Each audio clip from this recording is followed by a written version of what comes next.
नमस्कार, मैं महावीर सिंह। सांचौर विधानसभा सीट पर चुनाव से पहले ही वजूद बचाने की जंग छिड़ गई है। जब से भाजपा ने सांचौर विधानसभा सीट से देवजी पटेल के नाम की घोषणा की है, तब से सांचौर में बवाल मच गया है। पहले देवजी की गाड़ी पर हमला होता है, फिर कार के शीशे तोड़े जाते हैं और अब तो जान से मारने की धमकी तक दी जा रही है। ऐसा देवजी पटेल ने सांचौर थाने में दी रिपोर्ट में बताया है। कल जो शीशे पे मेरी गाड़ी पे जो हमला किया, उसकी हमने एफआईआर लिखवा दी और पुलिस अपना कार्रवाई कर रही है। और अज्ञात कॉल से एक फ़ोन आया, ये भी बात सत्य है। अब सवाल यह है कि आखिर 15 साल तक सांसद रहकर जालोर सिरोही की जनता की सेवा करने वाले, जालोर सिरोही में विकास की गंगा बहाने वाले देवजी पटेल का इतना विरोध क्यों हो रहा है? जान से मारने तक की धमकी दी जा रही है। खुद सांचौर निवासी होने के बावजूद सांचौर में उनका विरोध होना उनके कार्यकाल पर सवाल जरूर खड़े करता है।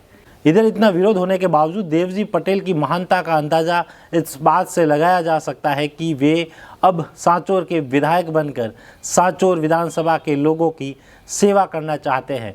पहले 15 साल जालोर सिरोही जिले वासियों की सेवा की, अब सांचौर वालों की सेवा करना चाह रहे हैं। अब यह अलग बात है कि सांचौर वासी देवजी पटेल की सेवा लेंगे या फिर नहीं।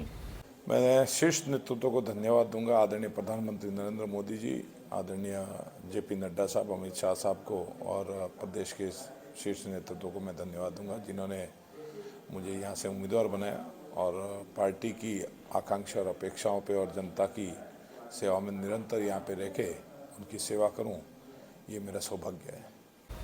पूर्व विधायक जीवाराम चौधरी और पूर्व प्रत्याशी दानाराम चौधरी की नाराजगी की बात पर देवजी पटेल का कहना है कि उस नाराजगी को घर में बैठ के हम बातचीत करके, बातचीत के जरिए से जाजम पे बैठ के सुलझा लेंगे। सांसद देवजी पटेल की खास बात एक यह भी है कि वे कभी खुद के लिए वोट नहीं मांगते, वे तो मोदी के नाम पर वोट मांगते हैं। 3 बार सांसद का चुनाव भी मोदी के नाम पर ही लड़ा और जीत भी गए। अब सांचौर विधानसभा सीट पर भी वे खुद के नाम पर वोट नहीं मांग रहे। विधानसभा चुनाव में भी मोदी की योजनाओं और कमल के फूल के नाम पर वोट मांग रहे हैं। कुछ भी नहीं है, जनता ने मूड बना लिया है। नरेंद्र मोदी जी के विकास को देखा है।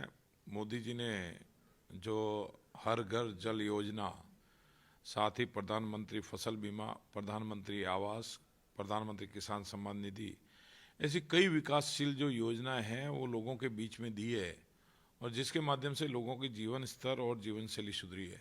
व्यापारी है, व्यापारी भी खुशहाल है।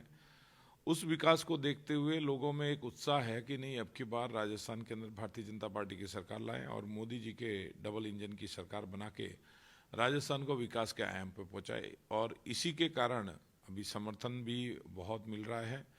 आज खारा चौरा सभी गांव में जाके आए, सब लोग खुश हैं और उन सब ने कहा है कि अब की बार हम पार्टी को जिताएंगे और पार्टी के जो प्रत्याशी है वो कमल के फूल को भारी बहुमत से हम राजस्थान की विधानसभा में भेजेंगे। 15 साल सांसद रहने वाले देवजी के संसदीय क्षेत्र का हिस्सा थी सांचौर विधानसभा सीट। तो क्या सांसद देवजी पटेल ने 15 साल में अपने संसदीय क्षेत्र सांचौर में विकास के ऐसे कोई कार्य नहीं करवाए जिनको इस बार के विधानसभा चुनाव में आप लोगों को गिनवा सको और उसके नाम पर वोट मांगे जाए? सांसद अभी भी मोदी और कमल के फूल के नाम पर ही वोट मांग रहे हैं। इधर कुछ लोगों की मांग है कि सांचौर सीट पर पुनर्विचार किया जाए, अन्यथा भाजपा को बड़ा नुकसान भुगतना पड़ सकता है। जो उम्मीदवार थे, दानाराम जी 5 साल से मेहनत कर रहे हैं और जीवाराम जी 15-20 साल से या फील्ड में है। उन दोनों को छोड़कर देवजी भाई को टिकट दिया जो सरासर गलत है, पार्टी कार्यकर्ताओं के भावना के विरुद्ध में। इसलिए हाईकमान को टिकट चेंज करके वापस कार्यकर्ताओं को संतुष्ट करना पड़ेगा, नहीं तो भारतीय जनता पार्टी को नुकसान है। लेकिन दूसरी तरफ भाजपा प्रदेश सह प्रभारी विजया राहटकर ने पुनर्विचार की संभावनाओं को सिरे से खारिज कर दिया है। दूसरी तरफ पूर्व विधायक जीवाराम चौधरी और पूर्व प्रत्याशी दानाराम चौधरी सांचौर से बाहर अपनी रणनीति बना रहे हैं। यह चुनाव तीनों के लिए करो या मरो जैसा है, क्योंकि तीनों का राजनीतिक भविष्य इस बार यह चुनाव तय करेगा। जो जीतेगा उसका राजनीतिक भविष्य जिंदा रहेगा और जो हारेगा उसका राजनीतिक भविष्य का सूरज अस्त हो जाएगा।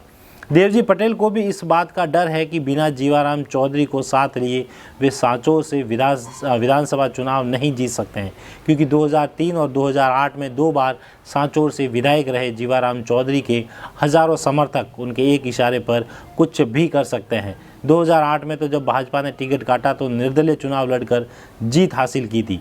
2013 में भाजपा से टिकट मिला लेकिन 24,000 वोटों से हार गए। लेकिन राजनीतिक जानकार कहते हैं कि सांचौर में देवजी पटेल ने ही जीवाराम चौधरी के विकल्प के रूप में दानाराम चौधरी को तैयार किया था और साल 2018 में भाजपा से टिकट दिलवाया था।